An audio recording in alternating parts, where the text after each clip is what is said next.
Почитувани гледачи, добро вечер. Добро дојдовте во уште едно издание на Јади Бурек на Сител 3. Се надевам дека ве наоѓам во добро расположение, бидејќи на некој начин ние денеска и треба така да бидем. Ја им се извинувам на сите гледачи од другите градови низ Републиката, но денеска е денот на Скопје. На некој начин Скопје си слави еден свој празник, тој е денот на ослободувањето и по тој повод, за разлика од оние стандардни манифестации, отварање трки, ликовни изложби, спортски манифестации, јас вечерва мислам дека го поканив најкомпетентниот човек, бидејќи најкомпетентниот човек во врска со нашиот град. Даниел Коцевски, хроничар на Скопје. Господине Коцевски, добро вечер, добро дојдовте. Добро ве најдов. И честитки прво до сите граѓани на Скопје. Им го честитам овој голем празник, денот на ослободувањето на Скопје. А ја користам оваа прилика и тебе да ти честитам и празникот и новата серија емисии, да имаш многу успех. Благодарам, благодарам. Вие се со годините наназад, ја искрено да ви кажам, не знам ни што работите, ни кај работите, но ја го знам Чичко Данило, хроничарот на Скопје со најтоплите и најпрекрасни приказни за градот што ги слушам. Ја имам баги децении во овој град и имам навистина многу приказки, но вие како да сте живееле 2000 години во овој град, кога ве слушам. Па јас сум живеел 2000 години во овој град затоа што го опишувам Скопје од пред 2000 години. Знаете како е, Јанко? Овој град е долговечен. И во последниве години си размислувам и во последно време, толку многу да можеш да пишуваш за еден град без да се исцрпеш. Значи дека градот е долговечен. Има многу историја. Многу енергија. Многу енергија. Добро, да ве прашаме вака. Дали вие ги следите адхок ми е разговоров, на вистина ништо не се договаравме како ќе го така, возиме, па еве да видиме и ја не знам кај ќе ме доведе. Но еве прво што ми се наметна, рековте 2000. Дали ги следите вие археолошките научни истражувања во врска со Скопје?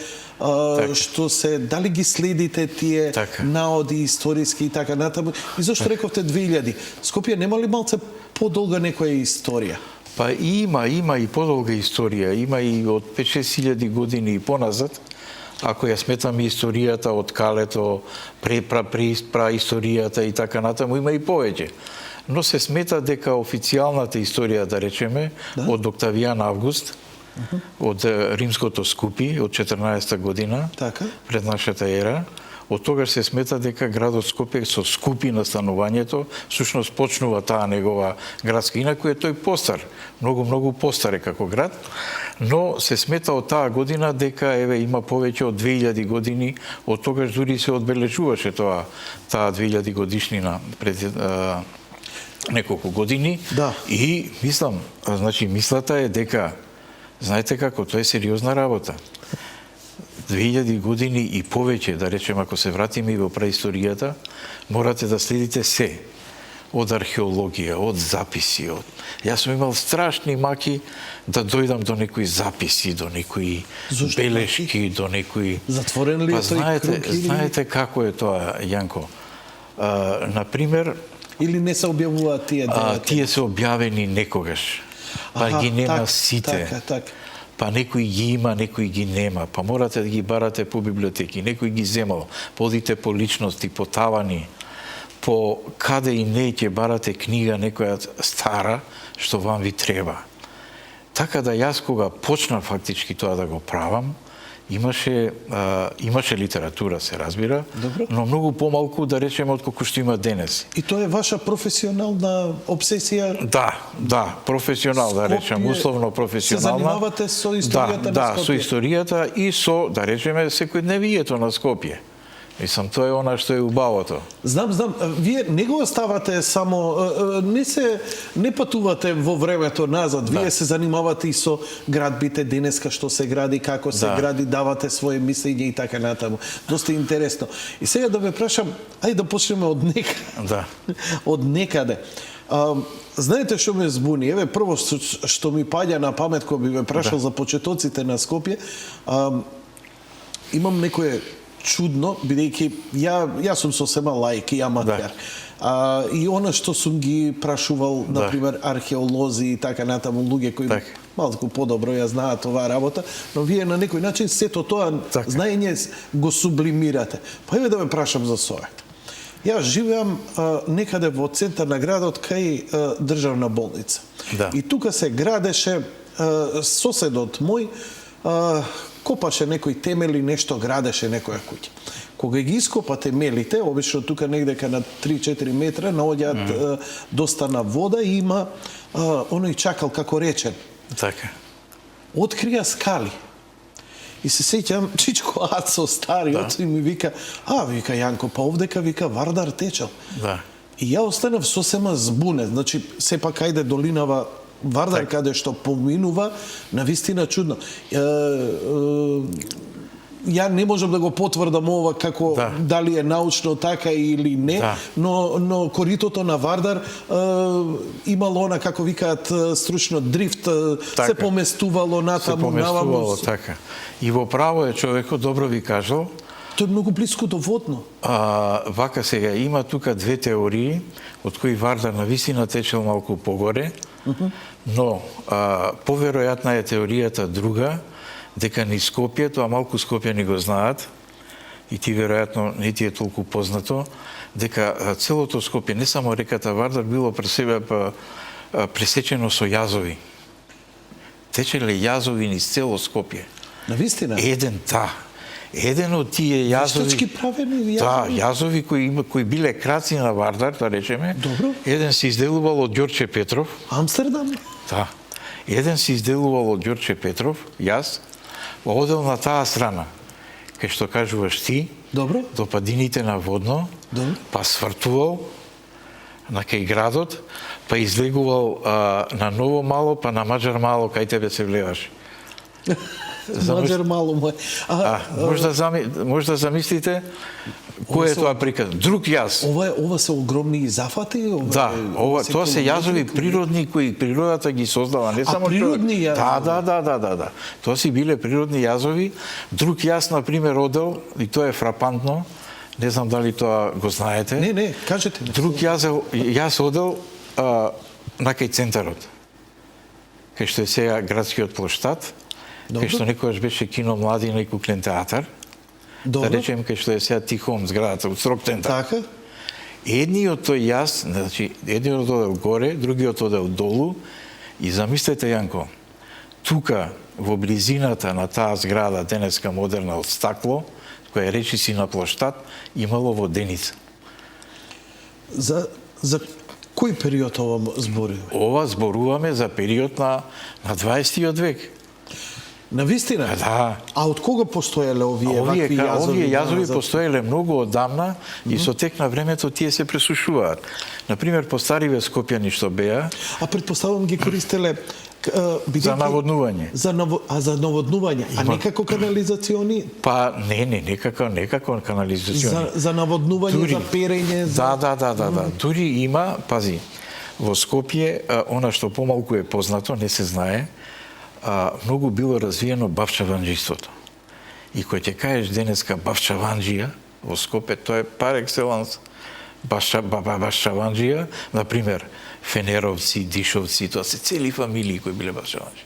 И едниот од тие јазови кој проаѓал кај Монопол и постарите кои се веќе изумрени кажуваат дека тука летоска се бањале. Се капеле во тие јазови, а тие бавчи биле тука. Исто за 20 век. Главните, да. Па таа историја многу малку се знае. Така да во тие бавчи што се тука, тие што реков фамилиите Дишовци, Фенеровци и други, они тука ги наводнувале бавчите, а вика ние деца кои бевме, сега тие луѓе се починати, бевме деца и се капевме во јазовите кои поминуваше низ Ново Мало, па во Маџар Мало и така натаму.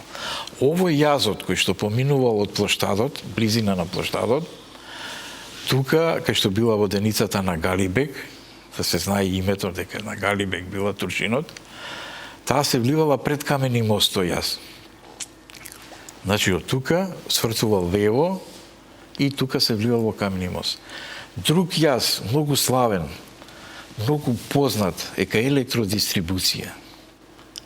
Сега што е електродистрибуција, што плаќаме струја. Онаа кај грчкиот конзулат или онаа од другата страна? Не, од другата страна на Вардар под Калето. Под Калето, па добро, тука е Вардар. Тука е Вардар, али имало јаз кој течел кај сегашна електродистрибуција, се делел од Вардар и течел паралелно. Добро. Тука, на тој јаз е многу значаен за Скопје. На тој јаз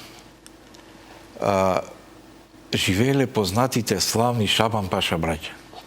Секаде во историјата на Скопје ќе ги сретнете Шабан Паша браќа. Они тука имале воденица.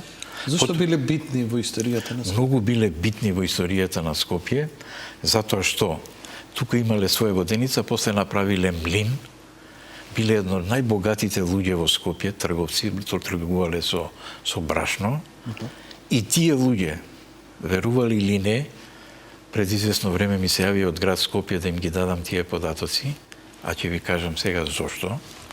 Тие луѓе во 1884 година го купиле првиот трамвај во Виена Шабан Паша браќа. 1884, Јанко, може да замислите кое е тоа далечно време. Неколку години пред... Што направиле со тој трамвај? Се возел низ Скопје одел. На го коњска влеча. Трамвајот во Скопје? Да, ама на коњска влеча бил тоа. На коњска влеча. Во тоа време, во Европа, во градовите, во Виена, па дури во Њујорк има фотографии од 1889-1893 кои одат трамваи на коњска влеча. Прво, одат на коњска влеча со шпедитерски тркала, потоа одат на коњска влеча по шини, 0,60. Тие Шабан Паша браќа го земале трамвајот од Виена и го донеле во Скопје. Ја ги давам тие записи и ми ги побара и од градот. Затоа што спремаат трамвај. Да, сега спремаат трамвај и тоа вика кога дојде тој трамвај во Скопје, таа година, крајот на 19 век, 1880 некоја, тоа беше сензација. Сите се тепаа да одат да се качат на трамвајот. Да платат и да се возат. Ја не знам дали ја имам некој, не ми се допаѓа мене многу таа идеја за трамвај во Скопје денеска. Ми се чини некако насила ќе ја накалемиме, иако можеби некои ултрамодерни решенија, бидејќи улициве ни се претесни. Подземја не можеме да идеме, единствено има некои грди решенија, но можеби поелегантни, не знам, нешто надземо како Чикаго или што ти ја знам, но сега Станко, во што е штосот сега? Што? Во што е убавината? Дошол трамвајот и одел на коњ. И сега вика описи има во записи. Оди коњот, ама го сретнал пријателот. И овој го запира трамвајот и си прави муаве со пријателот ново. А добро, ништо. И го запира друг да се качи, немало оние спирки класични на она. Так. И подоцна и Скопската општина купува, значи не само Шабан Паша браќата. Е сега тоа трамвајче што било, стоело под Калето, тука на јазот, кај Шабан Паша браќа кај воденицата, долго време стоело тука, кога веќе не биле во употреба тие трамвајчиња.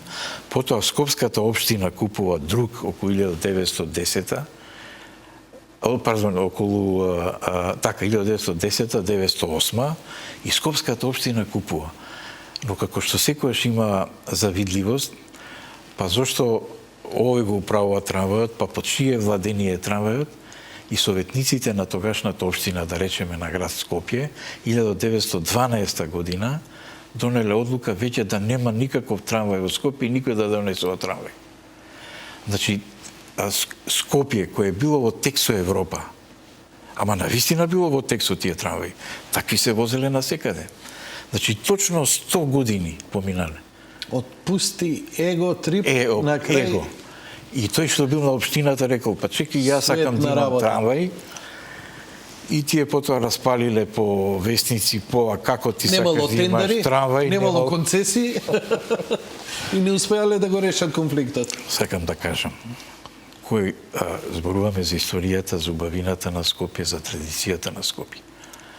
Еден стар кондураџија кој беше од Мичурин, имаше дуќа на пазар. Може имаше над 80 години, се уште чукаше како во Пинокио, како во оние бајките.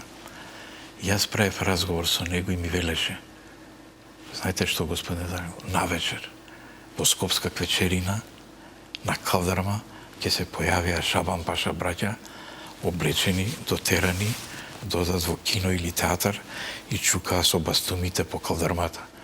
И по чукањето на бастумите се познаваше дека се тоа они Шабан Паша браќа. Сакам да кажам која била историјата на целата таа. Потоа се заинтересирав што станало со тие луѓе. Подоцна, каде се, сега што е? Дали и се од нашиве турци, наследници? некои од нашиве турци, Така? добив одговор дека речиси сите се преселени во Турција. Речиси сите се преселени во Турција, сите заминале тамо. Инаку тоа се Бекир Емин, Сулейман Емин и така натаму и така. Тие биле неколку браќа од тие. Ова е и периодот додека се уште Македонија, Скопје е под турска управа. Да, се уште е под турска управа. Дали доаѓа тоа. Ајде, тој е некако и поромантичен период, еве да не се нафаќаме, нели, да не идеме за не знам во античкото време, но ете тој период кој го спомнувате, дали има, гледам често вадите многу интересни приказни за одредени ликови што се случувало. Да. Од, не знам, трговски приказни, од политички приказни, од љубовни драми. Така. Ме интересира дали можеле во тој период, не знам, во турско, во српско, после под српско и така натаму, кога бил под контрола градот, дали имало некои македонци, скопјани кои просперирале, направиле нешто за градот, оставиле некаква неизбришлива трага, не знам, уметник или не знам, боемчина или нешто слично? Има ли такви луѓе, такви ликови градот? Па како не, Јанко, како не, ние практично не ја знаеме историјата и знаете како е, што повеќе учиме подобро. Па сите тие биле скопјани, главно биле македонци. Иако тоа било, да речеме, во еден период, вели, кога се создавала бивша Југославија, по еден период војната која доаѓа Бугарија, сите тие биле македонци. Грото било македонското население. И се одвивало на тој начин. Знаете што открив еден фрапантен податок? Хотелот Москва, кој се наоѓа кај сегашен хотел Турист се наоѓа. Добро. И кој го води Доротеј Стојанов,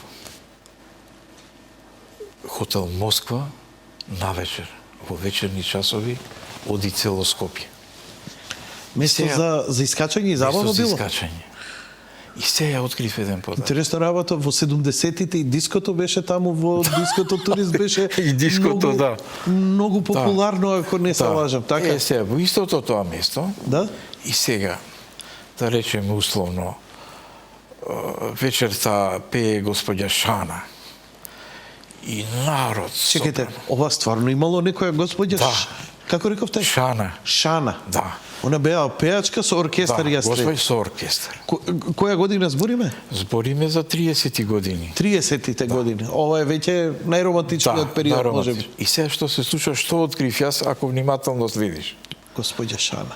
Полна се пее нормално во кафана, боеми доаѓаат. Најпопуларната песна на Бис, која била изведувана? Не знам, која? Ајде, слушај, Калеш Бреанџо. А зошто е тоа така, не треба објаснување. Што тој народ шодел таму. Откаде? Сакал да ги чуе своите песни. По своите песни. Сакал да ги чуе. Така. И таа која пеела секакви песни кои биле популарни во тоа време, но кога ќе се запеела во хотел Москва, ајде слушај Калеш Сите на ноза. Тоа било вриштење. Тоа е генот. Тоа е историјата. И кога го снимавме досие Скопје, да, вие сте еден, да кажеме дека досие Скопје, вие сте еден од главните креатори, на досие Скопје, кое навистина беше многу интересно и популарно, на некој начин офати еден добар дел, ама не и се што треба. Велете, да искажете не може, да. Добро? И тој што учествуваше господин Перо, Да. Перо Петровски. И му викам, баш на оваа тема што ме прашувате како е. Добро, викам, Чичко Перо, одевте вие по таму, па секаде одевте. Па како се разбиравте, беше друга власт, како зборувавте? Тој застана, се насмеа, ме погледна и ми рече, Данило, знаеш како зборувавме тогаш во Скопје? Како, викам, Чичко Перо? Па како ја и ти сега. Македонски се Се разбира дека е тоа така, луѓето си комуницирале. И сакам да ти кажам дека тие аспекти се многу битни. Во сега не се тоа политички аспект, тоа бил обичен живот. Например, во Скопје во тоа време не само што имало боеми, него имало боемчини огромни. Најдов записи кај што, например, во хотел Парис, го имаме тука на една фотографија, меѓу најпопуларните бил хотел Парис, исто покрај Москва. Каде се наоѓал? Хотел Парис се наоѓал кај бившото кино Вардар, што го затворија. Добро. Исто на улица Македонија. Исто Киното на улица Вардар, Македонија. тука. Тука се наоѓал. Добро. И дека таму свирел првиот джез состав, да речеме, во една... И Исто го има- 30-тите години. Да, го има по име таму, го има таму, се одржува се. Така да, првите кина... Тоа значи дека имало урбана клика, бидејќи да идеш на джез, не иделе луѓе, нели, уносија што се вика, туку иделе урбани луѓе кои биле Како модерни, не? предпоставувам. И откри фотографија. Сето тоа зборува за... Што пиеле, еве, на пример, традицијата кога на седнеле таму по кафаните, што се пиело? Што имате ли такви податоци? Еве, на пример, такви ситници ме Па интересираат. има се пиело вино. Вино се пиело. Прво се пиело вино, после 20-тите години се отвараат многу пивници. Пивници. Да, и таа Добро. приказна за скопските пивници е многу богата. Бидејќи, еве само малку да набрам дека Имаме време слободно. Чиме за пиво? 24-та година, значи, Да? сега Скопскава пивара што има традиција. Така? Потоа, доаѓа во тоа време белградска пивара Вајферт. Зошто доаѓа? Вајфертово пино.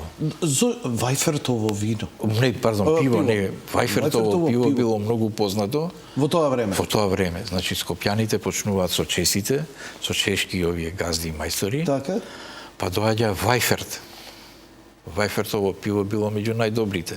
Во Скопје тогаш. Во Европа, во Скопје, на Балканите. Тоа е белградска било под- фирма. Белградска фирма. Тоа е белградска фирма. Добро, тогаш било под српска И на власт. Балкан, па да. Така, Нормално било во влијанието било Скопје. од Белград.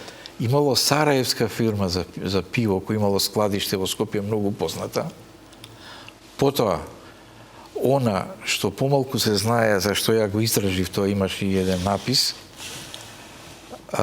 за бирарија. Бирарија. Скопската бирарија е во турско време. Добро. Значи, пред да се дојдат предбалканските војни, пред ова, бирарија се отвара во денешната местност бирарија под Црниче. Значи, се што ви ги набраев овие. И што многу ми изненади, многу била присутна и Прилепската пиварница. Навистина? Да. Прилепската пиварница била многу моќна и во тоа време, и таа била известна конкуренција околу тоа. Кажете ме, Значи, тоа... зошто во Скопје имало, ете, ако ве разбрав, некаков пивски бум? Да. Зошто? Па пивски бум затоа што во тоа време се пие пиво во Европа. Така. Во Европа воопшто се пие пиво. Значи влијанијата Влијанијата се големи. Скопје ги Си се чувствува пренесува диче, сето тоа. пренесувало. Затоа се пренесува и музиката. Па се играло, да речеме, што се играло таму самба, фокстрот. Зошто се играло тоа? Затоа што се играло во Европа. И почнало они да се носат модала и во Скопје ала франга. Почнува Така. полека. Оние Модата од фустани- исток, да. Фустани до колена, што било... До колена. Така, Па некаде сретнав дека и мини имало понекогаш таму. навистина. Што ме изненади многу. Драматично тоа за... Да, понекогаш, не многу често, дека до таа модата, они, например, тоа. Знаете зошто ме буни? Имав впечаток од она што ја велам многу малку и многу аматерски, дека Скопје било многу конзервативна средина и не трпело такви. И ова што го слушам баш ми е драго и пријатно ми изненадува.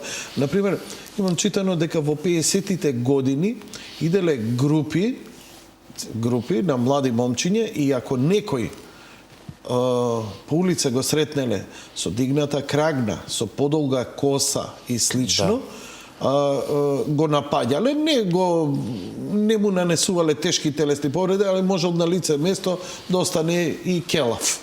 И такви работи дека им се случувале. Ги нарекувале како битници или нешто така во 50-тите години, едноставно ги сметале дека се отпад на општеството и дека не смеат да се однесуваат така и така натаму и така натаму. Точно. Не, тоа е точно, меѓутоа приказната е уште поширока, Јанко. И уште поинтересна. Не само што ги сметале такви, него, туку, ако си имал коса, да речеме, или шпиц. Аха, добро, шпиц кондоре. Шпиц, коса или ова, значи не си баш... Не си машко. Не си баш во ред као што треба. А не си во ред? Не си. Добро. Иако луѓето се биле, се разбира. Така? Што се случувало? Не само тоа. Те праќа на превоспитување. Каде? Да ја градиш Мавровската брана. Да, во 50-тите години, така. Јас имам случаи кои ми кажуваа луѓе мои со кои сум работел порано, дури во телевизија. На превоспитување на доброволна принудна работа. Прво ќе ти истриже тука на лице место. Така. Па ќе те прати или таму, или ќе те прати во друг град. Ми кажува пример, еден фраер по име имаше така бомбастично, го пратиле во Велес. Така. Одиш ти сега не си у Скопје, одиш у Велес.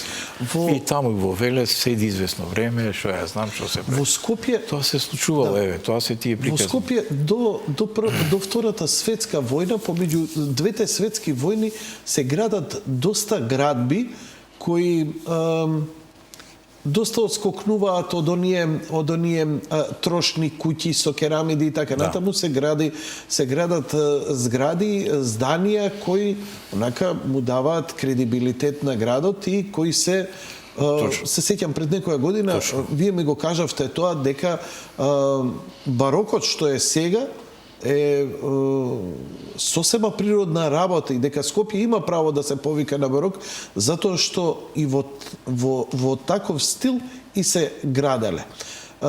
Може ли малце за барокот и Скопје, од кога датираат првите зданија и така натаму, па после би сакам малце и гостителите повторно да ги фатиме. Да. Па знаете што, има тоа стилска одредба една, кој во турско време има барок, да речем. Навистина. Тој турскиот барок. И во Скопје... Зошто турски барок? Турците па не знам, сакале... во свој стил, малку ориентално и барокно имале во некој стил. Сакале да покажат дека се и они прогресивни, модерни. Да, имало такви градби кои биле во тој ориентално, али и барокен стил. И мислам, не е тоа ништо страшно, мислам, познато од историјата на архитектурата, и тоа не го велам јас, него тоа сум го видел кај нашиве историчари, некај сите кај некои на архитектурата. Јас тоа не сум го измислил. Например, има некои згради кои се означуваат како такви. Старата воена болница, например. Старата воена болница. Зградата на митрополијата, поред кејот, со елементи. Зградите што се некаде поред кејот, покрај Пајко Мало и така натаму, имале такви елементи. Сега не треба да претеруваме, тие имале елементи. Тоа не се градело само во тој стил, но имало такви елементи кај што може да се каже дека во Скопје такви зградби имало. Па мешање на стилови имало со академизам, што ја знам со неоакадемистички, не знам што неовизантиски стил, и такви згради кои биле на некој начин барокни, постоеле и се наведуваат кои се. Покрај овие што ги наведов, значи таа старата воена болница, другите, има некои градби кои исто така се граделе и кои биле во тој дух. Но подоцна се явуваат и други градби во овој период кој вие го спомнувате, кај што Скопје добива една фина вака мешавина убава на стилови.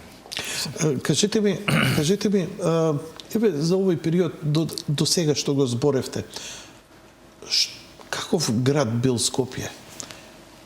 Не бил некоја тешка индустрија, немал топилници, не бил метална индустрија, но каков бил духот на градот, што бил он, трговски бил, што правеле луѓето? Еве, слушнавме хотел 2, но генерално корзата биле места, градските кафеани, кината. Гледам, тие се некои карактеристики што збори за еден еклектички дух на граѓаните на Скопје, кои сакале да ужива, дали навистина животот бил убав во Скопје? Дали убаво се живеело? Да. Знаете што, има еден скопски фрајер од улица Македонија. Скопски фрајер, кажи го кој држи кафич. Добро. И ми вика: Данило, читајќи тебе и слушајќи за се околу мене, млад човек. Добро. Би сакал да живеам, вика, во 2 времиња. Во Америка во време на прохибиција, да, и во Старо Скопје. И во Старо Скопје. А во Америков и во Старо Скопје. Да, многу сакам. Значи, тоа Старо Скопје, тој искрено го кажува дечково, во тоа Старо Скопје имаше некаков мир, некакво спокојство. Во која смисла мир и спокојство? Не бил населен град, немал криминал? Не во тоа, не, па и криминал не толку, но во смисла на еден, да речеме, условно речено, пред Скопскиот земјотрес, добро, кога луѓето горе-долу беа изедначени по примањата, по што може, по социјално и така натаму, што се живееше еден мирен живот со излегување навечер со семејство. Знаете, после забрзувањето на динамиката го измести тоа. Тешко се излегува со семејство, тешко се оди по кафеани, тешко се оди, ме разбирате? Имаше некоја фина атмосфера како од филмовите на Фелини. Тоа беше Скопје она. Меѓутоа, вие поставивте едно друго прашање многу значајно кога зборуваме за традицијата на Скопје. Ме прашавте како се живеело, што имало трговци, што имало. Ние до денешен аспект, се извинувам, многу малку сме истражиле аспектот на таа скопска буржуазија. Скопската буржуазија, сега ќе ви објаснам, е во тоа време, во тој зародиш, во тој период, најмногу во 30-тите години. И што се случува? Се отвараат нови фабрики, се отвараат пивници, се отвара, да речеме, Тулбенд, фабрика за текстил. Како рековте? Тулбенд. Тулбенд е газдата Дикиџијан, авторот, таткото и газдата на арапска куќа. Така. Да. Се градиш Каперда палатата, со граѓевински материјал, со трговија на многу високо ниво. Се отвара алколоид фабрика за лекови. Значи, во тој период се закрепнува оној дел кој условно и позитивно го нарекуваме, значи, на база на трговија и на отварање на производство. И што се случува тогаш во Скопје? Доаѓа Европа. Како? Првиот автомобили многу брзо доаѓаат во Скопје. Првите Опели, Фордови. Кога? Па. Кој години збориме? 5-та, 8-та година. 905-та, 908-та. 8-та, 10-та. Доаѓаат по Опелите. Форд Модел Т, овде го имало се возел. Форд го имало. Како дошол Фордот? Го порачале, дошол преку Солун на Скопска железничка станица. Таму го монтирале. Го монтирале? Да. Дошол во делови? Да, има една приказна таму кога еден од тие Фордови дошол во делови и оде. И сега се создава патишта, се вози брзо, 20 км на час, 30. Нема паркинзи, во еден запис пишува, добро, дајте да направиме паркинзи во Скопје, како се ќе ги паркираме. Нема кај да се остават коли. Нема ова, кога ќе оди таму, нема кај да се остават коли. Таму било пропишано и почнале постепено, немало сообраќајни знаци. Од каде сообраќајни знаци? И почнало 30-тите години натака. Море и пред тоа почнала регулативата во Скопје. Првите коли, доктор Ховсет Бојаджијан, познат доктор, ги вози првите коли. Освен докторите, овие трговците ги возат првите коли, првите Опели. Постои една прва жена во Скопје, која возела, тоа е господја Ташковиќ, на познатиот Ташковиќ, која била првата жена возач во Скопје, која возела. Во Скопје се организирале страшни балови во офицерскиот дом и во Народниот театар. Тоа било страшно. Се играле сите модерни игри.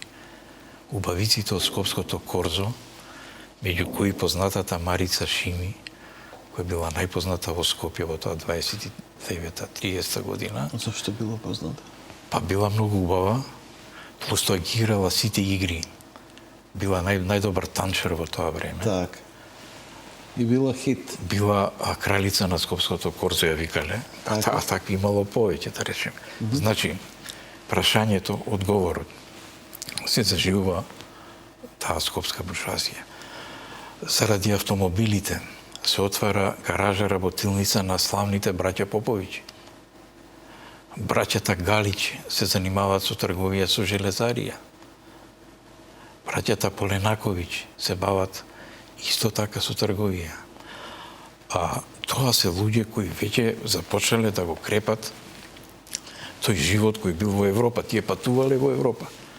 Модни списанија од Париз доаѓале во Скопје, почела да се носи таа мода во тоа време. Сакам да кажам дека тој градот. Сега што се случува? Знаете, после Втората светска војна се случува тоа да тие луѓе се конфискувани имотите и така натаму. Еве сега што се зборува со Бристол. Бристол е граден 23-та година, исто така од браќа Караджа, кои били исто зафатени луѓе, гросисти. Знаете што се гросисти? Што работеле на големо. На големо, да. Така. Снабдувале, имале големи магазини, снабдувале други центри. За обично динар продаш, пол динар печалба, така вика. Така. Значи, во тоа време во Скопје се тие луѓе кои на некој начин го крепеле тоа. Првото модерно кино е Аполо на Скопскиот плоштад. Аполо било кај што е сега новата Народна банка што изгради. Значи, пред да се гради старата Народна банка, тука било Аполо со прекрасна летна тераса. Тоа кино Аполо во Скопје. Летна тераса, кога велите, тоа било надвор на плоштадот. Маси за седење? Да, и со филмско платно. А така. Седиш, пиеш, нарачаш пијалок. Да, има и фотографија, има. Така? Има, јас сум ја објавил таа фотографија, објавувана е, мислам, воопшто. Наред? Значи, тоа во кино Аполо има прво бифе, одиш во кино со бифе и со номерирани седишта. Значи тоа. 1937 година, Јанко, се отвара кино Култура, односно Уранија. Која година? 1937. 37. Тоа било настано во Скопје. Тоа било толку модерно кино. И мене ми кажуваа со покојниот директор на кината на Македонија, што почина, и други, тоа кој ќе влезеш внатре, со модерни седишта, со месингани топки, наоколу све раскош голем. И во тоа време, на плоштадот, кај што е сега она Тихом зградата, имаше еден билборд од 37 година направен да се рекламира кинокултура. Така. И тој билборд постоеше, веруваш или не, до 2000-та година и некој го сруши, за да се прошири плоштадот. И ние често правиме такви глупости. Остај го тоа. Ја исто така се согласувам, например, Кенан, кога го правеа плоштадот, нели го целија Кенан, а до Кенан имаше една дали за истото збориме, кога вие велите билборд, збориме едно кружно на кое се лепеле плакатите што ќе игра во кинокултура. Тоа кружно е подоцна. И тука на тоа место било главно место за договарање на паровите. Да. Дечкото ја чекал девојката, тука било главно место за чекај. И затоа логиката сега на она што е за заљубените, има многу логика што се наоѓа таму, бидејќи тука било ова беше понапред, понапред, оти Кенан беше понапред. Бидејќи вика заљубените, тие што се сакаа паровите, вика, тука се договараат да се чекаат пред тој билборд. Вие велите железен бил, така? Кружен железен и на него ги лепеле плакатите што се дава во кинокултура, така? Не, тој кога бил направен, бил во амерички стил. Како во америчка, која во Нью Йорк рекламирале филмови, тој бил таков, па имаше од страна стакло, а внатре се вртел. Меѓутоа, тоа во наше време не се вртеше. Тоа беше расипан тој механизам. Меѓутоа, самото тоа беше од 37 година, човече. Тоа требаше да се сочува како раритет. Ако ти пречи тука, стај го на друго место. Едноставно. Стај го некаде. Али тоа, брате, као да гледаш оние америчките филмови од пред војната, така е направено тоа. Меѓутоа, ти што викаш за паровите, тука беше и дел од Скопското корзо. Скопското корзо не беше само на улица Македонија, него под Костените исто така еден дел. Еден дел кај кино Младина тука, па Куклен театар, па вртеше тоа. И со годините се менуваше и на крај заврши и Ванила, кај што е Порта Македонија денеска. Да, кај Ванила. Тука заврши. Кај таа Ванила имаше Ванила пред земјотресот и на улица кај Тренд. Погоре, тоа беше првата Ванила, а ова е последната Ванила твоја. И сега почнуваме муабет за храната. Господине Коцевски, дајте ми малку да здивнеме, една минута пауза да направиме некоја минута за реклами, па да продолжиме. Скопските угостители, сладкарниците ме интересира, рестораните, што се јело, што се пило. И така натаму. Богатство. Се враќаме веднаш по рекламите, почитувани гледачи.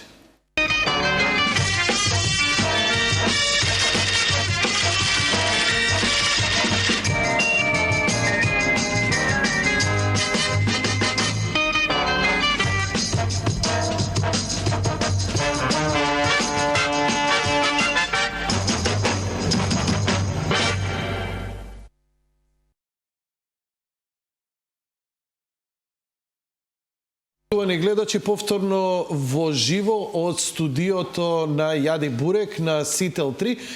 Гледате во моментов неколку минути и сцени од документарци кои го опишувале малскиот живот во Скопје, како една илустрација на разговорот кој го имаме вечерва со господинот Данило Коцевски, кој за мене лично го сметаме еден од најголемите хроничари на Скопје и бидејќи Скопје го согледувате од еден аспект кој многу тешко, нели? Археолозите се многу стрикно, па ќе најдат историчарите ќе најдат историја и така натаму, ама вие некако успевате да ја доловите душата на градот. И сега дојдовме до оној момент кој сите нас помалку или повеќе не интересира. Имаме тешка или лесна живеачка, како кој во кој период на живењето, ама кафеаните, храната е голема карактеристика на овој град. Па ме интересира. Ние денеска ги знаеме, легендарни имаме места наши за нашиот живот или за 10, 20, 30 години. Кои биле најин места, најкултни места, најпосетувани места? Кога почнале такви да стануваат како такви?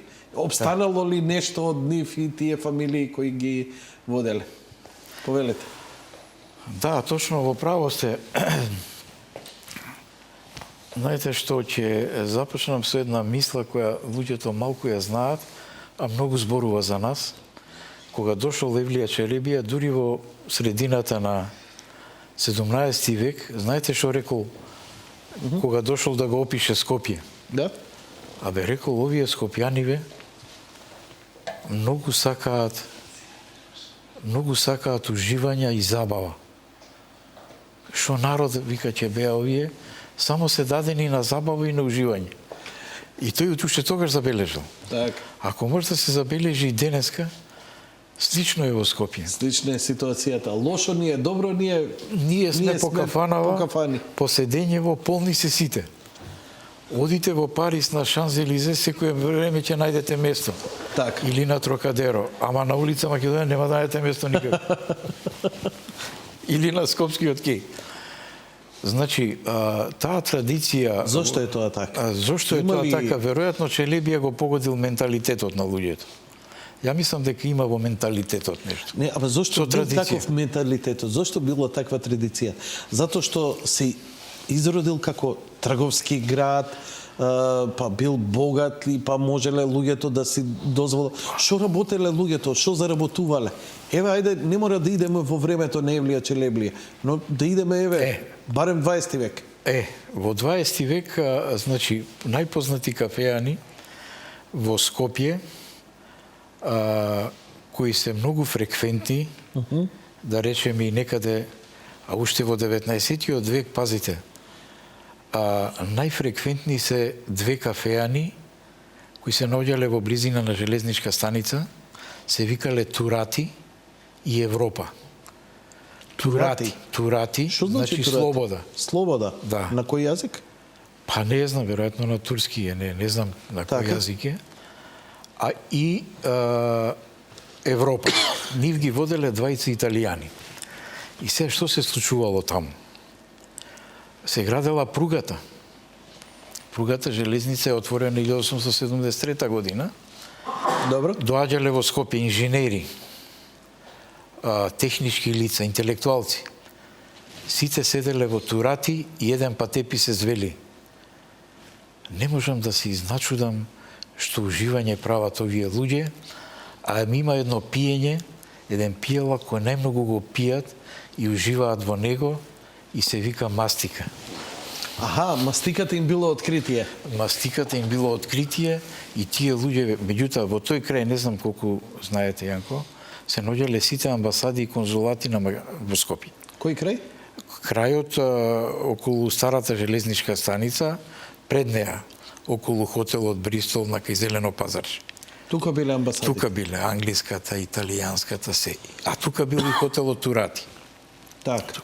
Значи, после тоа најпознати и најреномирани се хотел Парис, Москва. Значи, хотелите во суштина биле се ресторани. местото и ресторани. И ресторани, да. и тоа биле местата за излегување. За излегување. Да, тоа така. се и ресторани, местата кај што се, тоа се. Освен тие, тука се Лондон, Така. има Сараево и она многу славна кафеана на плоштадот која се вика Маргер и во која одел гркот Зорба. Маргер одел гркот Зорба. Да, гркот Зорба и почина тука и тука да. е закопан. Значи во таа Маргер дојде на погребот негов, беше тука. Но Маргер каде се наоѓа? Маргер се наоѓа кај што сега е на плоштадот Стоковна куќа. Така. Тука во близина на тој дел. Бивша Нама. Да, тука во близина на бивша Нама. Да.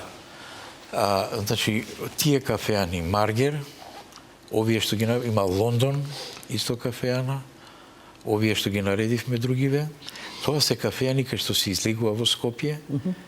И, освен тоа, постојат места во старата чаршија. И секогаш се разликува делот кој е на десната страна на Вардар, по забавата и по кафеаните. Добро. Најпозната кафеана на левиот брег на Вардар во чаршијата е така наречениот Јанчев Ан. Јанчев Ан се наоѓа денеска, се наоѓал на денешното плато пред црквата Свети Спас, кај што има Темов пивница. Се наоѓал токму на тоа место. Како се разликувала забавата од едната и на другата страна? Забавата на левата страна била речиси целата со чочеци. Така. И таму пишува во записите. Добро. Сакате музичка капела сериозно, одите во Парис. Добро. Кафеаната, хотелот. Сакате чочеци. Така. Сакате гезме. Да. Одете во Јанчеван. И све тоа било полно со жива музика. Полно со жива музика и со дами на ноќта. Дами на ноќта? Да, со проституција. Проституција? Да, тука биле, значи, Јанчеван, Маврово, се вика кафеаната. А имало ли јавни Бела куќи? кафеана. Сега ме заинтересира. Да. Имало јавни куќи? Да. Така, добро. Јавните куќи во Скопје се наоѓале и на левата и на десната страна. Така. И имале неверојатни имиња. Се викале Венеција, Марс и некои слични поетички имиња. Така, така. На десната страна, грото на јавните куќи биле кај што е бившо Беко, кај што е во Циган Мало, тоа што се нарекуваше порано.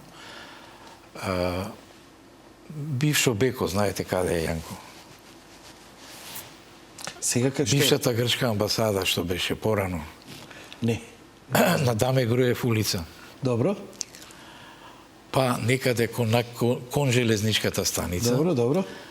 Тука се, значи, сите тие... Бившо Беко, значи сегашна ТЦЦ плаца, ја мислев некој друго. Тоа. Да не има и некој друго Беко. Да, добро. Бившата стоковна куќа Беко. Малку погоре, кон станицата и кон Нова Македонија, се наоѓала славната кафејана со проституција, но и позната како добра кафејана, Океан.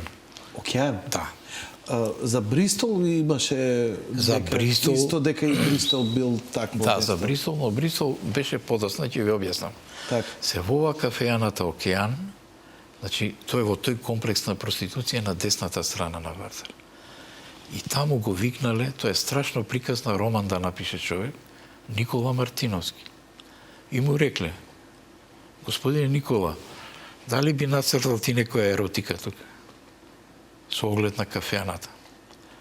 Земал Никола Мартиновски целата кафејана со еротски сцени. Ја насликал. Со над зидовите. Над зидовите. Дошла полиција, рекла: "Бирај, или ќе одиш у затвор, или ќе платиш казна. Не може вакви работи да сликаш." И Никола Мартиновски се налутува. Налутен пишува едно писмо до општината и вели дека вие не сте нормални, ова се навистина еротски сцени во една таква куќа може би, но тоа се сепак уметнички дела. Ако треба да избирам, ќе одам во затвор, ама не плаќам казна, затоа што тоа уметност. Видите каква прекрасна приказна. Таа кафејана Океан за жал е срушена. Се наоѓала таму на кај мала станица. Од прилика, ето, меѓутоа, во старијата чаршија, во Јанчефан, постои една зграда денес, која луѓето малку ја забележуваат, се вика Фенерлијан. Фенерлијан била проституцијата тука, во тој дел на Стара. Скопје растурал Амстердам, види колку ги имало. Така. И тука доаѓа славниот господин Мирослав Крлежа. И вика да се инспирира. И Мирослав Крлежа ги опишува тие и вели: "Ова се некои темни македонски, он се со македонски зборови, Македонија чисто ја ја ословува чисто. Така? Ова се може темни македонски ноќи, вика, но тоа е тоа. Кога ќе се појави, вика, проститутката и танчерката, сите врескаат, вика. Сите врескаат на еден глас." А од каде биле проститутките? Имате ли таков податок? Дали тоа биле локални, дали доаѓале од бивша Југославија цела како што била? Така? Да речеме, јас сум наоѓал податоци дека имало од Белград, од Лесковац, од Скопје. Така. Во Маџир Маало постоела јавна куќа која се викала Три вили. Три вили, и таму доаѓале луѓето од авијатика, воените лица. Авијатичарите, пилотите, така. Во Три вили. Нема да верувате дека славната Три вили објектот и денес постои. Јас го изфотографирав, тоа е чиста случајност како таа куќа останала, и кога ќе шетаме заедно низ Маџир Маало, договорено. Меѓутоа, што, сакам да кажам, што се случувало, тоа е интересна приказната. Целата таа проституција била легализирана. Легално било? Легално било. Добро. И постои една анегдотска ситуација. Кажете? Секој понеделник, така, проститутките од Скопје, од јавните куќи, со доктор, тој го има по име, кој ги собирал од сите, ги качувал во пајтони. И секој понеделник скопјани се собирале, се смееле и терале шеги, пајтоните со проститутките оделе на кај државна на преглед. Така. Значи се грижели за нивното здравје, значи тоа било легализирано. Така. И се, мислам, во тој контекст на тоа време е многу голема работа, мислам. Така. Дали во тоа време имало, еве сега апропо, никако да се вратиме на мојата тема храна, ама храна, да. Не, имам уште подпрашање. Јас за Скопје знам дека има неколку места каде што претпоставам дека тоа е во поново време, во 50 или 60, каде младите најчесто, бидејќи нели друг морал, се спроведува и јавни куќи нема и најчесто иделе места каде што се нели под заткрила на ноќта и сенките се водело љубов. Љумфер, Брдо, Средноводно, тоа се некои традиционални места, плюс некои Аха, се ме интересира каде тие беле на пример за љубовниците места низ градов. Знаете што, дали има дека некои детали на Скопје многу брзо и неправедно ги заборавивме. Аха. И многу е добро да се подсетиме. Видите, Скопскиот парк, и малку кажуваме за него, Скопскиот парк беше вистинска џунгла. Тоа беше таков парк и се викаше трет дел на паркот. Трет дел на паркот, како да ви објаснам, на пример, сега беше... Таму негдека беше и градската плажа. Да. Мајка ми кажуваше дека од Маџар Мало тргнуваа со точаци и идеа таму и се капеа. И главната летна шема таму им било. Таму е, но и над градската плажа уште. Бидејќи Вардар бил многу чист, едноставно и незагаден. Меѓутоа, тој дел на паркот се нарекуваше трет дел на паркот. Така? И тоа беше вистинска џунгла. Кај што е сега тој новиот парк, што го викаме новиот парк. Да, од прилика тука. Вистинска џунгла. Па се одеше до канал, таму имаше еден канал, сега не постои каналот. Се до горе. Па речи си до... Ама немало објекти, тоа било баш џунгла. Да, речи си до Александар Палас. Допред Александар Палас, речи си. И тоа беше трет дел на паркот, така сите го викаа, значи, трет дел на паркот. И таму се одеше често пати во тој дел, на трет дел на паркот. Те романтика, полустрав, полуромантика, но таму си... А имало ли урбано нешто, например, патеки, Има, да, клупи... имаше. Не толку многу како денес. Денешниот парк е софистициран парк. Секако. А тоаш не беше софистициран во таа смисла, но беше сепак со патеки, со сите тие работи, беше и тогаш. Така да и прошетките поред Вардар, се разбира, секогаш беа тука поред Вардар. Каде покрај Вардар? Па покрај Вардар, да речем, од Опатија кај што е сега. Добро. Па нагоре, градска плажа, па до руска плажа, зашто тоа беше насип. Имаше насип по кој се одеше и по тој насип одиш и се враќаш. Има ли базени во тие години? Еве баш сега гледаме и некои сцени. Да, базени во тие години во Сарај. Во Сарај базенот. Кога е изграден базенот во Сарај? Тоа е пред земјотресот изграден базен. И тој беше најпознат базен и цело Скопје одеше таму. Така. Паметам, клинец ја ме носеа таму. Навистина, скокалница имаше, многу интересно. Многу убав народ се собираше таму. Авијатика исто. Авијатика исто е многу стар. Додека овој на Калето... Авијатика? Аеродром? Аеродром, да. Бисер. Аеродром, да. Инаку на Калето базенот после земјотресот е направен. Дали во 30-тите има базен Скопје? Видите вака, во 30-тите нема Скопје базен, но видите, фрапантен податок, куриозитетен. Во 30-тите нема базен, но има нудистичка плажа. Каде? Па нудистичка плажа има во тајните места скриени на Вардар, а најмногу на реката Пшиња кај Катланово. Таму има специјално нудистичко друштво, 32 година регистрирано. Нудисти. Јас сум фрапиран. Да. Кој председател бил господја Шана Вичентиевиќ. Шана Вичентиевиќ. Да. Познатата Шана. Незиниот сопруг инаку бил собственик на клубот на писателите зградата. Денеска. Сакам да кажам, тоа биле многу еманципирани луѓе, современи, модерни луѓе, овој податок сигурно не се го знае. Не. И на тие места на Вардар, зашто Вардар беше навистина дивина една, и покрај тоа, и тие имале дури и нудистичка плажа во тоа време. Така да, кафеаните кои беа таму, гурманските кафеани, како кермес, например. Добро.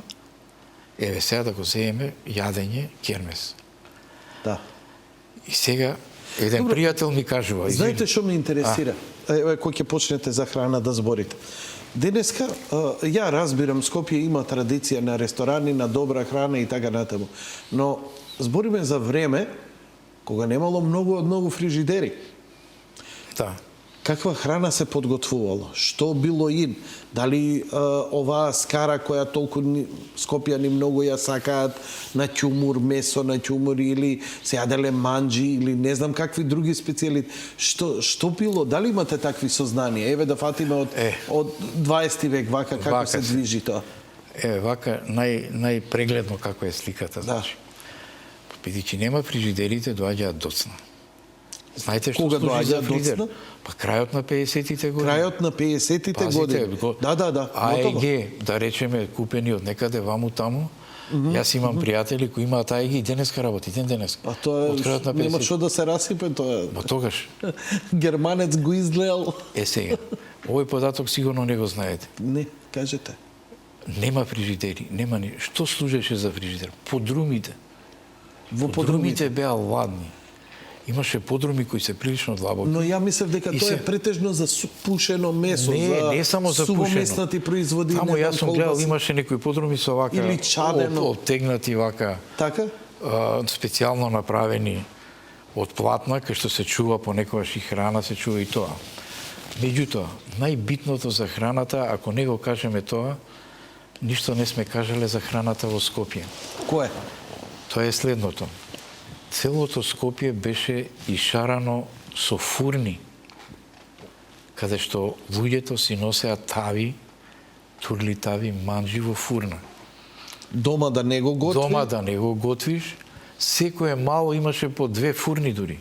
И таму готвеа? Секое мало и таму готвеа.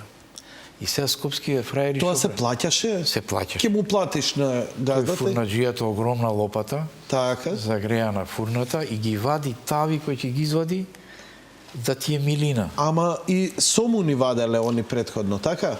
Правеа некои сомуни, али главно имаше само за ова, само за јадење. Само за ова? Само за ова. Навистина интересно. И сега што се случува? Да. Една фурна многу во Скопје, и во Мажармало, и во Новомал. Една фурна имаше во близина на офицерски дом. Така?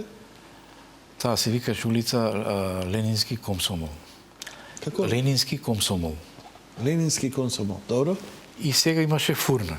И скопскиве фраери ќе одат на градска плажа, ќе се сврти фурнаджијата, да изади тој кап тавата замоткана со сетавата на плажа. И сите одеа на плажа, повеќето, ево ви одвие фраерите, ќе земе тава од фурна и ќе си однесе на плажа. Значи, најголемо гурманлуци што се прави, оние специјалитети, се носеа на фурна. А месарници имаше? Месарници имаше, како да не. Така. Затоа што видите, сега е актуелно трговскиве центри. Како го чувале месото? Да ви кажа, го чувале или во подрумите, или се користело брзо. Така, брзо морало да се користи. Во ова време на трговски центри кои се отвараат многу, во тогаш ме прашавте месарници едно друго, имаше трговски центри пред земјотресот. Најпознато беше Ароести.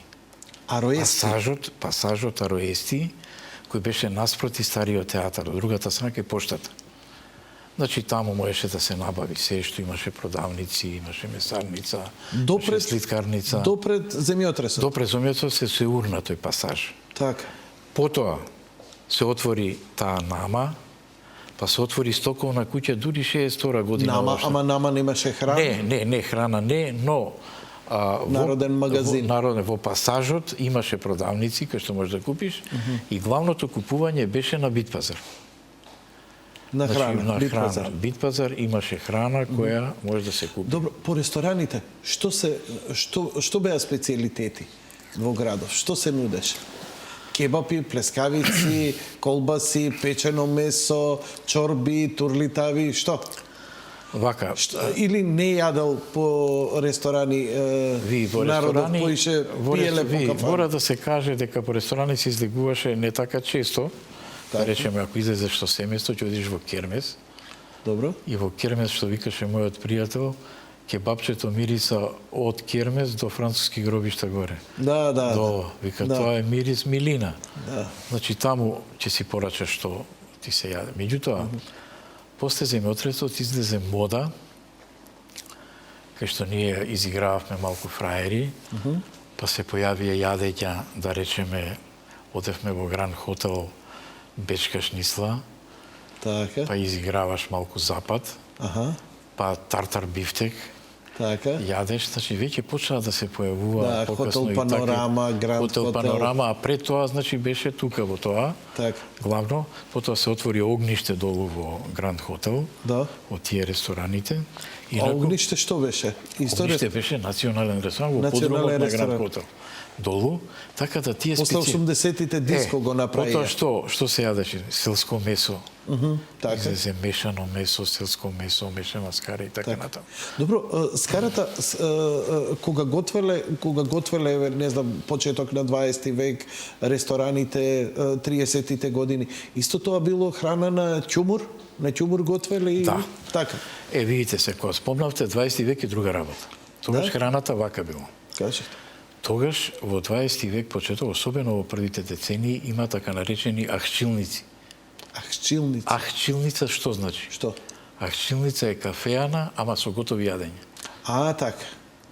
И ахчилниците биле најпознати во Скопје. А еве ги сега повторно се враќаат. Да. Чудесно. Да, ахчилниците со домашни јадења, оние манџи, турликави, полнети пиперки. Што се случувало? Така? Занајчинството во чаршијата многу е развиено. Сака мајсторот да оди дома да јаде, нема време да не оди во ахчилница. Ахчилниците вршеле голема работа, имало секаки вид на јадења, кои биле нашите јадења и тоа е одговорот, биле ориентални.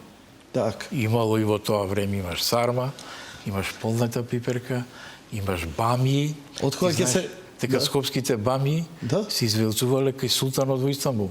Биле толку добри да ги извезувале. Сакам да ти кажам, Ја мислев дека јаболчарот не бил лавен надут доматот јаболчар. Така да тие ахчилници, кафеани што биле во тоа време, вршеле голема работа за да излезеш. Но тие ресторани помодерните што беа се јавуваат подоцна. Што ги спомнавме и таму се служи друг вид на јадење. Од кога ќе се накркаш од јадењето, кај си идело на благо? Кои биле познати сладкарници, сладкари? Уште до ден денес е останато во свеста. Да? На жителите на овој град, сладкарницата, прво да почнеме Милка. Ако кажеш Милка, си кажал многу. Милка била некаде на почетокот на улицата Македонија, кај што е култура, малце погоре книжарницата. Добро. Тоа е Милка, тука се одело во сладкарница. Една од најпознатите сладкарници друга, во центарот кај што е на Скопје. Таму кај што се отвори после Европа? Па тука, пред тоа, да, пред тоа, на тој простор тука. На тој простор кај Ристичево, да. Так. Втората славна сладка по која сите тагуваат денеска, како им спомнеш, сите се со широко срце. Тоа е сладкарницата Пчела, која се наоѓаше карши училиштето Гоце Делчев. Таа зграда и ден денеска постои. Основното училиште Гоце Делчев? Да, основното кај Друштво на писатели, да. Друштво на писатели, па тоа погоре беше малце Гоце Делчев. Кај Беко, кај... Не. Кој е Гоце Делчев? Гоце Делчев, добро, бившо Ленин, Гоце Делчев. Гоце Делчев, кај што е Друштво на писатели сега, на Максим Горки. Завршува Максим Горки така. Добро. Е на аголот, тоа беше агол до вака и со едни големи скали се одеше нагоре. Карши него зградата се уште постои кај што беше Пчела. Тоа има некои сувенири долу. Карши она Джек Даниелс. Така. Кај што е така. Ова ресторацијава, има една зграда Карши, стара зграда е таа, тука долу беше Пчела сладкари. И сите тука одеа. Кои беа главните сладкари и вака? Вака сега. Освен тие што беа тука, имаше сладкарница на прославениот Соломон. На кого? Соломон. Соломон. Да. Добро. Таа сладкарница се наоѓаше во близина на парламентот. На денешниот парламент, од прилика кај што е денеска ИГ банка, наспроти парламентот. Така. Тука се наоѓаше таа сладкарница Соломон. Што имаше на площадот тогаш? Градска кафана има в Пели. Пелистер зграда, така што е денеска. Што беше на площадот прво најдоминантен беше во тоа време Метропол. Кафеаната Метропол. Метропол, добро. Ама збориме за после Втората светска војна. Да, после Втората. А пред тоа, на тоа место се наоѓа Маргер. Маргер се наоѓа кафеја на Сараево. Так. Маргер, тоа се тие славни кафејани пред војната, а после војната исто тука има Метропол, подолу е Пелистер, тоа е тука на тој простор. Така да најславна сладкарница на левиот брег е баш Пеливан. Баш Пеливан. Знаете како беше? Ќе одите прво со девојката у кино. Кои биле? Кино Братство. Кинобратство. Или у кино Напредок. Така. Па ќе одведете после во сладкарница на Толумби, на Урмашици, на Ашуре. И после фаќаш на кај парк. На Мачина, И после најадена, нагледана на кај парк после. Тоа си имаше некој ритуал, тоа беа тие сладкарници. Се одело пешки претежно или на велосипед? Претежно пешки, велосипед. Така. И тешко се доаѓаше и до велосипед тогаш, кој немаше многу ни велосипеди, но имаше сепак во секој случај. Ајде, сега вака една убава слика, да збориме за едни убави работи. Актуелно е, сега е актуелен филмот Трето полувреме, кој е македонски кандидат за Оскар и имаше своји прикажувања во Њујорк, во Лос Анџелес. Ние можеме да го следиме во кино Милениум. За една трагедија, ја многу не ве потпрашав и не ја фативме, него фативме градот за време на Втората светска војна и не сакав многу и да навлегувам, но се збори за трагедијата на евреите од Македонија. И не само овој филм, и воопшто од историјата покажува дека овој град навистина бил мултикултурен и имал бројна еврејска заедница. Ако не се лажам, постои еврејско мало, постои една зграда, куќа која останата како последна тука. Синагоги, две синагоги и така натаму, и така натаму. Може ли малце, не знам, дали го гледавте вие филмот Трето полувреме, чисто? Па не само што го гледав филмот, него помалку јас сум и инспираторот за тој филм. Браво. Бидејќи Дарко, тој филм, идејата ја доби со досие Скопје. Така, додека го работевте заедно. Додека работевме, ми е тоа многу драго и сум многу вака горд на тоа. Или тука треба да го офатиме и после сакам да прозбориме малце за евреите во Скопје и да офатиме малку и спортот и за Вардари и така натаму. Така, бидејќи, значи, тоа е една голема трагедија со евреите која се случува. Значи, официјалната бројка е некаде кои се однесени од Скопје над 7.000. Само од Скопје? Да. Само од Скопје. И тоа е откорнале пола душа од градов. Тоа има такви потресни приказни. Тоа е навистина една трагедија голема, недозволена и која никогаш не треба да се повтори. Но и да не се заборави. Евреите во Скопје доаѓаат во 15 век. Така? Да. Од каде доаѓаат? Они доаѓаат кога се изгонети од Португалија. 1492 година постои еден изгон на евреите од Португалија и тие се населуваат на инквизицијата, предпоставувам. И тие се населуваат на Балканот, во Истанбул, Турција, Солун и еден дел од нив, од тие евреи, се населува во Скопје во многу далечно време, значи дури во крајот значи на 15 и почетокот на 16 век. Така. 1492 до 1500 и некоја се населува. Значи се они многу тука одамна. И тие се многу бројни.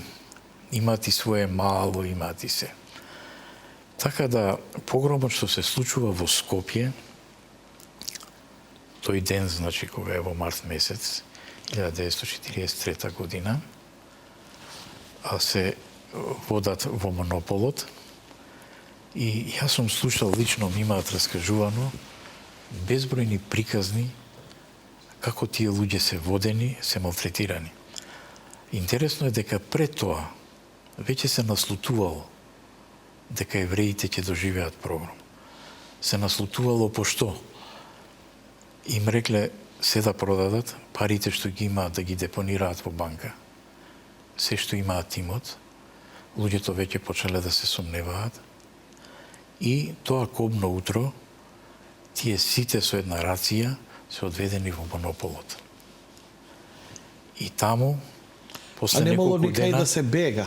Немало кај да се бега, сигурно. Едноставно Не можело ни да се ни бега. во Грција, ни во Не можело да се Бугарија, бега, сигурно. Немало ни, да. Така да, од толку бројно население.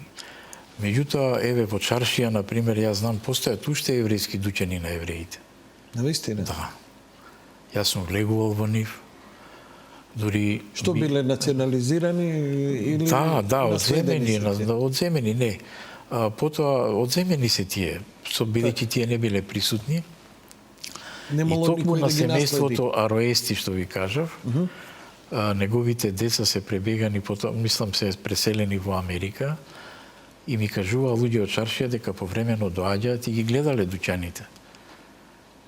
И потоа не знам што се случи, но тие се уште постојат, да речеме, тие кои се занимавале со трговија на волна, на разни други производи и така натаму. Така да речиси целиот тој погром во многу малку остануваат евреите во Скопје. И јас сега последна лани минатата година... Кој е филмот автентичен? Па филмот е автентичен. Така. Филмот е автентичен доста и мислам дека Дарко истражуваше доста околу тоа. А идејата прво падна кога го правевме од Осијо Скопје фудбалот. Да. И кога дојдовме до фудбалот... Еве може за фудбал сега, добро? Еве, сега ја разлобивме приказната за фудбалот и Дарко скокна. Рече, ова има одличен филм за ова. Меѓутоа, потоа на свој начин си го преработи, го прошири таа приказна околу фудбалскиот надпревар. Кога беше работено досија Скопје? Колку има? 10 на 15? 2000-та година се прикажуваше. 2000-та, 12 години. А уште се гледа тоа, мислам. Еве, таман го имаме фудбалот, еве го, може и да се погледне. Така да, тоа со евреите, сакав да го довршам приказната. Да.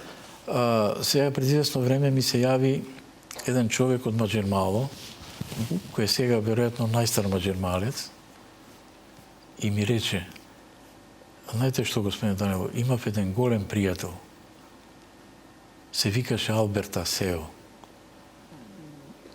Во март 40-та го зема во монополот и мојот другар Асео никогаш не се врати. И ми покажа слики како учеле школо заедно.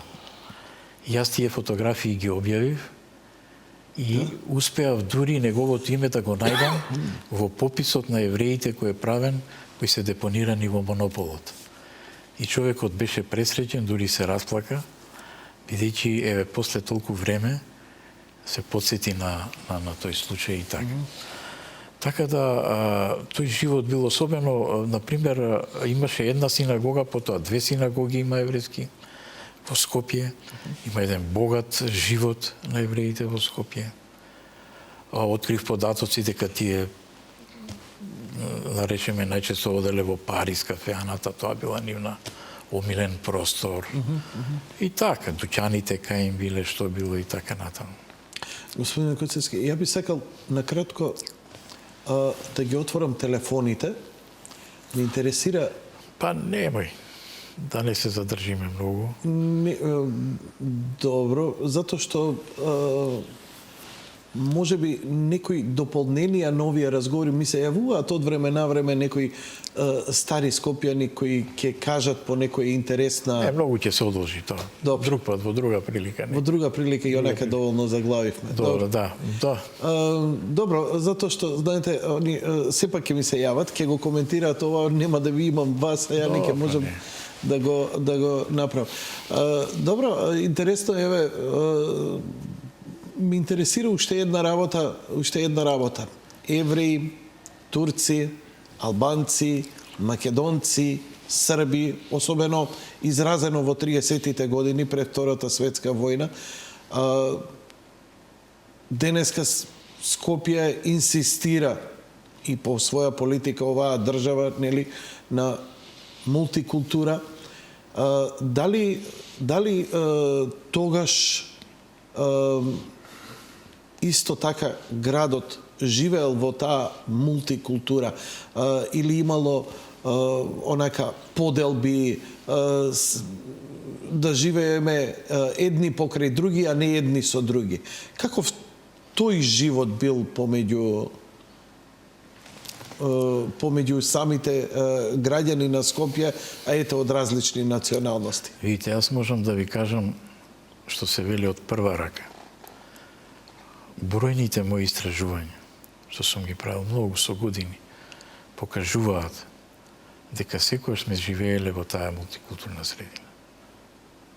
И секогаш имало разбирање, се ценел човекот, мајсторот, по својата умешност, по својата вештина, а не по која националност. Значи, мултиконфесионалноста, мултикултурата, мултиетичноста, секој пат биле белег. И тоа белег во позитивна смисла. Целата историја. Кој е првиот градоначалник на Скопје? Вака сега. Треба малку да се познава историјата од тоа време. Значи, Скопје станува седиште на вилает 1875 и некоја. Вилает имало повеќе.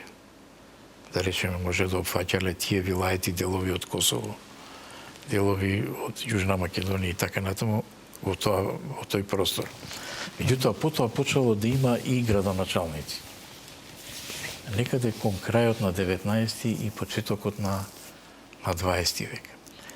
Најпознат градоначалник од тоа време е познатиот турчин, што од турскиот период, Салих Асим. Салим Асим е градоначалник, а Хафиз Паша е валија. Значи, на вилаетот има висока личност и на општината. И знаете што тие луѓе направиле со Скопје? Направиле чуда, кои ќе ви кажам сега. Во позитивна смисла? Во позитивна смисла. Хафиз Паша и Салих Асим го направиле Скопскиот кеј тако како што сега го имаме. Во буквална смисла. Го регулирале Вардар. Ја регулирале целата река Серава. Еве, ако ги погледнеме овие слики и сцени, ова е Скопје од поплавата, ако не се лажам, но Скопје не делува дека има регулиран кеј.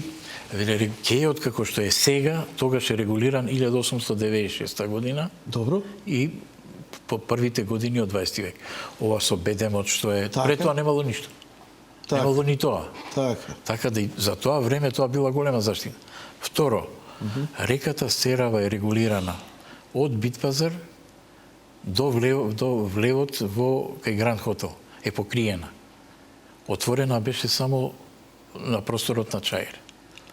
Значи, тој градоначалник Салих Асим има направено неколку зафати кои се многу значени. Меѓутоа, најпознатиот градоначалник на Скопје, кој важи за најпознат и најпопуларен, е познатиот Јосиф Михајловиќ, кој е по потекло од село Тресонче од Западна Македонија.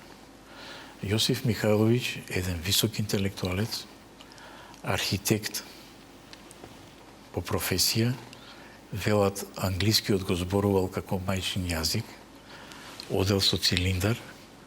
Неговата куќа под Калето, која ја направил и која денес постои, била пример за македонска куќа и едно време тоа беше и македонска куќа, ресторанот, ако се сеќавате, тоа е негова куќа. Тој таа Јосиф Михајловиќ има исто така, бидејќи прашавте која година? За градоначалник. Значи, он е дојден за градоначалник во март месец 1929 година и со еден мал прекин е се до 1941 година. А во тоа време се изградени, не знам, офицерски дом. Тој Јосиф Собранието, например, предпоставувам и тогаш е изградено. Да. Што било собранието кое било изградено тогаш? Тоа е Вардарска бановина, седиште на Вардарска бановина, а за време на бугарската окупација 1941 година е седиште на армијата. Тоа се тие две функции на собранието кои ги имало. Меѓутоа, а градската болница, откаде морам да потпрашам сега више кој? Градската болница е градена порано, таа е во модерен стил, таа е 34-35 година. Исклучително модерна и за своето време футуристичка дури. Да. Но што била по функцијата? Таа била завод за социјално осигурување на работници. Така. Тоа било социјално осигурување таму. Добро, ајде да ве прашам уште. Зградата на Црвен крст, која е многу интересна и по форма, по дизајн. Зградата на Црвен крст, тоа била прво е приватна една зграда, потоа има исто така социјални функции неколку. Таа зграда на Црвен крст, исто од социјален аспект. Потоа, која друга има таму уште во таа околина, во тоа време, например, е направен Стопанскиот дом, кај што беше нама, тоа е Стопански дом, или Стопанска комора, сега што се вика. Значи, она што денеска го викаме Стопанска комора. А што бил домот на градежниците, например? А домот на градежниците е правен 54-та година, тоа е нова градба. Тоа е нова градба. Добро, например, италијанската амбасада, Пионерскиот дом, сето тоа биле приватни куќи, претпоставувам. Пионерскиот дом Карпуш е една извонредна градба, која е правел архитект Артемушкин, и таа во еден период припаѓала на овие браќата Шабан Паша. Шабан Паша браќата.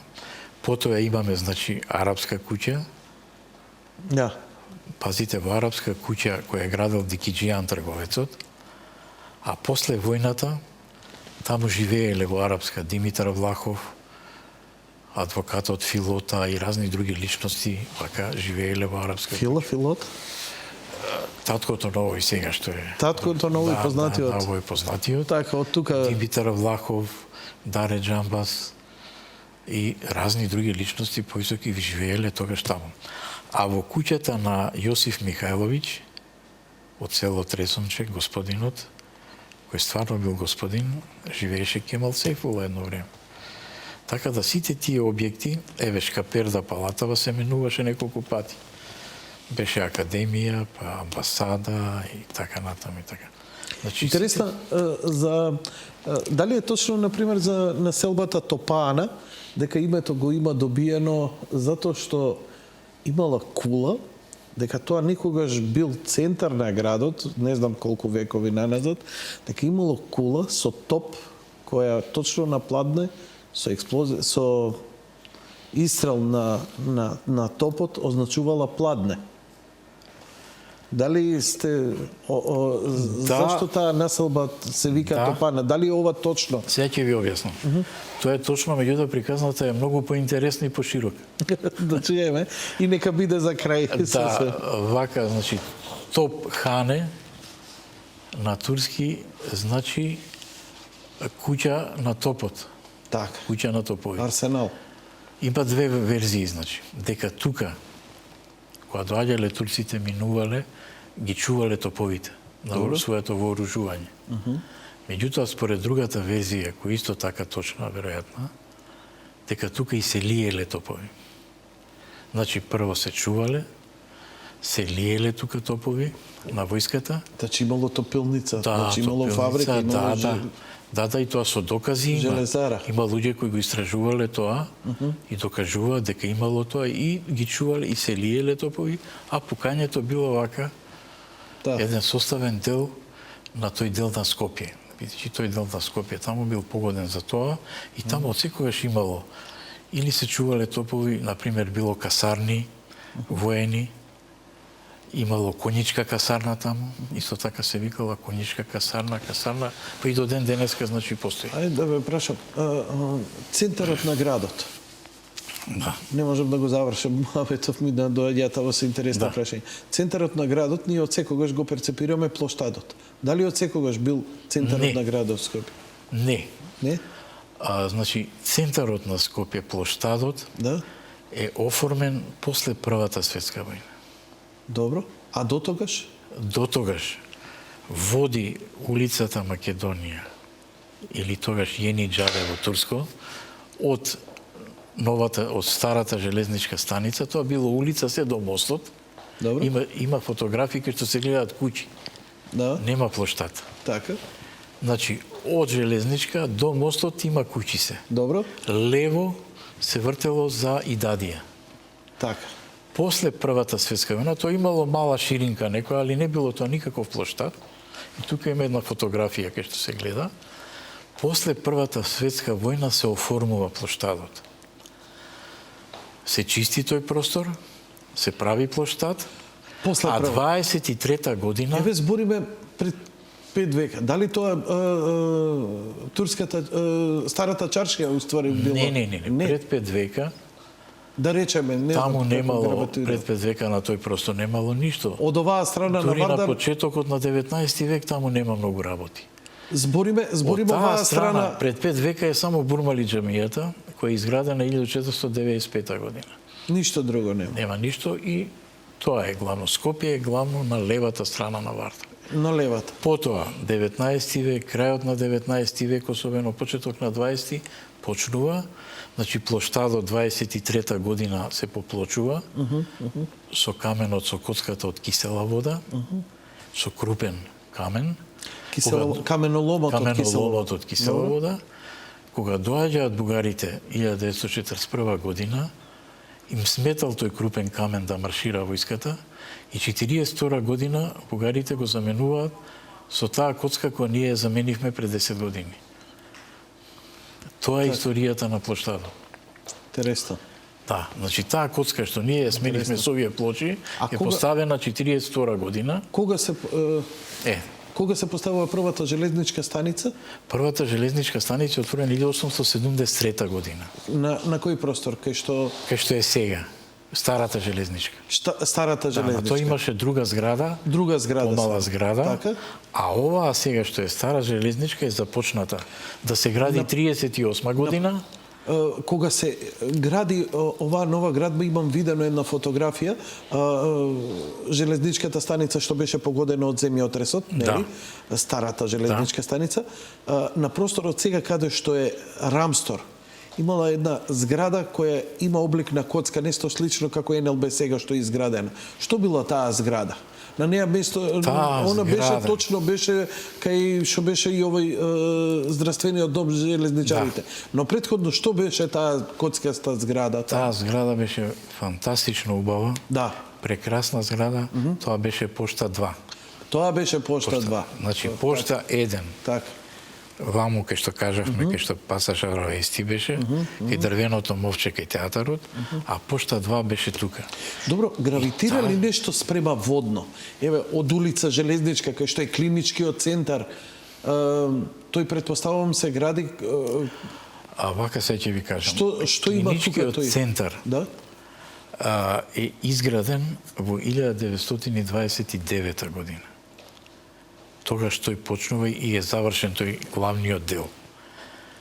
Над клиничкиот центар се наоѓа Тасино чешмиче. Да, Тасино чешмиче. Приказната за Таса, убавата Таса, која турците ја земали. Тука, на тој простор, кој денеска е близу чешмиче, близу до болницата, Скопје ни било традиционално додат на излет на Тасино чешмиче, а тука, пред да се изгради болницата 29 година, дури се одржували и слетови. Тоа било така рамен простор, но 29-та почнува клинички и постепено се расширува, постепено се шири, зашто пред тоа има хигиенски завод во Скопје. Хигиенскиот завод се наоѓа кај што сега се наоѓа Министерството за здравство, во таа зграда големата, во склопот тука. Да, а до неа таа дрвената зграда со многу интересна, кај што е за здравје, за храна, нешто спротивно од средно медицинско. Знаете, таа зграда злато вреди колку вреди таа барака. Таа барака, ама многу чудна, многу интересна градба е. Таа барака злато вреди, јас се согласувам. Е правена од репарациите кои германците ги плаќаат после Првата светска војна. После Првата светска војна? Да, после Првата. Замислите колку е стара таа барака, што велите многу необично изгледа. Таа ја игра улогата прва на хигиенски завод пред да се изгради зградата. И во таа зграда, бидејќи владеат маларични болести, таа е изградена за заштита од маларични болести, за испитување на болестите, таа барака. И мене ми е многу страв денес некој да не ја урне таа, да не ја сруши, бидејќи тоа е како мал замок еден. Не знам дали сте ја загледали. Да, како не. Таа е направена од дрво, Инаку, од дрво е барака, нели? Но Скопје. баш има такви некои шпицасти форми. доаѓа една личност во Скопје кој се вика доктор Златар и кој со помошта на Рокфелеровата фондација. На Рокфелеровата фондација го градат хигиенскиот завод и Рокфелеровата фондација го финансира тоа. Тој човек, Златар, е исклучително заслужен. Не знам колку сме му одале чест до сега во Скопје, веројатно, сигурно, но ете таа е приказната за клиничкиот центар и посебно за бараката, добро што се сетивте. Ви благодарам многу за гостувањето, господине Гоцевски. Еве, навистина убаво, денот на ослободувањето на Скопје, се присетивме. Ке ве молам пак да ми дојдете гости, пак да збориме за Скопје, за овие работи. Остана оние урбаните легенди, трагедиите, љубовта, ги читам вашите текстови, има овде Во вест, да се каже.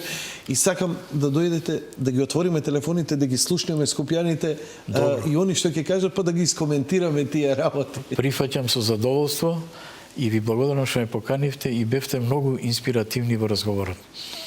Ми беше чест и задоволство.